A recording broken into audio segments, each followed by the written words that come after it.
how do you get it all done as a single mom? Well, I think first off, balance is a myth. Just get that through your head right now. Those of us that think there's people who balance it all, you don't. Balance is this idea that I think a lot of us are striving for. Balance is this idea that we all think is attainable all the time. But even in nature, balance doesn't exist. I couldn't balance a soccer ball on my finger 100% of the time. It just doesn't happen. I can do it for maybe a little while. Well, I couldn't. I'm not that coordinated, but some people could, right? I couldn't, even if you look at an orchestra, right? An orchestra has all the beautiful instruments. You have the woodwinds and you have the drums and you have the bass instruments and together, sometimes you might have the flutes and the piccolos are really, really loud, but the bass and the string instruments are really, really quiet and it's beautiful in that moment.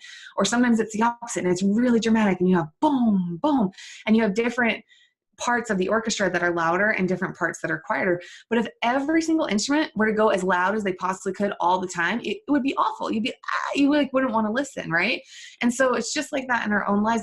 I look at every different aspect of my life as a different piece of the orchestra. Sometimes my kids need me more. Sometimes maybe it's spring break and they need more of my attention. So that's the part of the orchestra that gets a little bit louder. And then sometimes during a launch, my business comes first priority. And so that gets a little bit louder and I allow my kids more iPad time or whatever. And, I think this idea that everybody has it all figured out is a myth. I'm not embarrassed to admit that I do have help. I used to, when the kids were younger, I had a nanny that would come just during the day.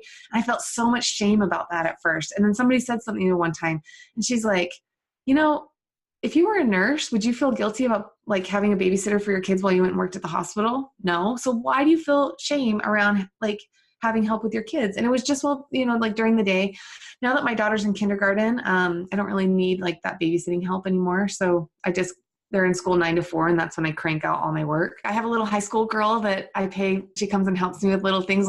My closets were insanely unorganized the other day and it was driving me nuts. And I was like, hey, can you come over, Jillian, and just help me clean up my house because I'm freaking out. And she's like, yeah, no problem. And it was when I was just a stay-at-home mom, I had the time to do, but I don't have that time anymore. And so I'm okay with bringing in some help. At the beginning, it was just me, doing everything. And I had to be that way because I couldn't really afford to have employees at the beginning. But once I started making money, I started recognizing that my superpower is connecting with my audience. My superpower is not responding to emails. In fact, even Sean saw this when I was getting ready for this call. I can't manage emails at all. I can't respond to emails. It's my brain just does not get it, And so that was the first person I hired, was a customer service person, to help me with emails. And then I started outsourcing the stuff that I wasn't good at or that had carried a lot of noise on my shoulders, but we only did it as we could afford it. I'm all about, in internet marketing, it drives me nuts. You have so many people that say, oh, I made this much. I'm yeah, well, how much are you netting? How much is actually in your account at the end of the day? I don't care. I mean, I care about my customers, but other than that, all I care about at the end of the day is how much money am I actually keeping in my bank account, right? And so every single person that you hire to bring on to help should either make you money or save you time so you can focus on what you're good at.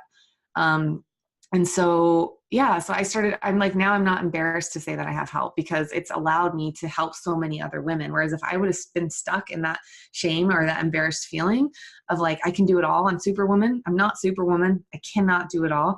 I wouldn't have been able to impact as many people, right? This last year we put 60,000 women through my training programs. And if I would have stayed small, if I would have stayed stuck in that mindset of I have to do this myself, I had a big ego really is what it comes down to, then there's no way we could have done what we did. And then I think kids are really resilient, and my kids know that they're loved, and we have our morning routine and we have our evening routine. And during those times I don't work. I keep my phone off and every kid's going to have a story, right? And I hope that the story my kids have is that, my mom worked really hard and wasn't afraid to chase after her dreams. And by default, that gives them permission to do the same.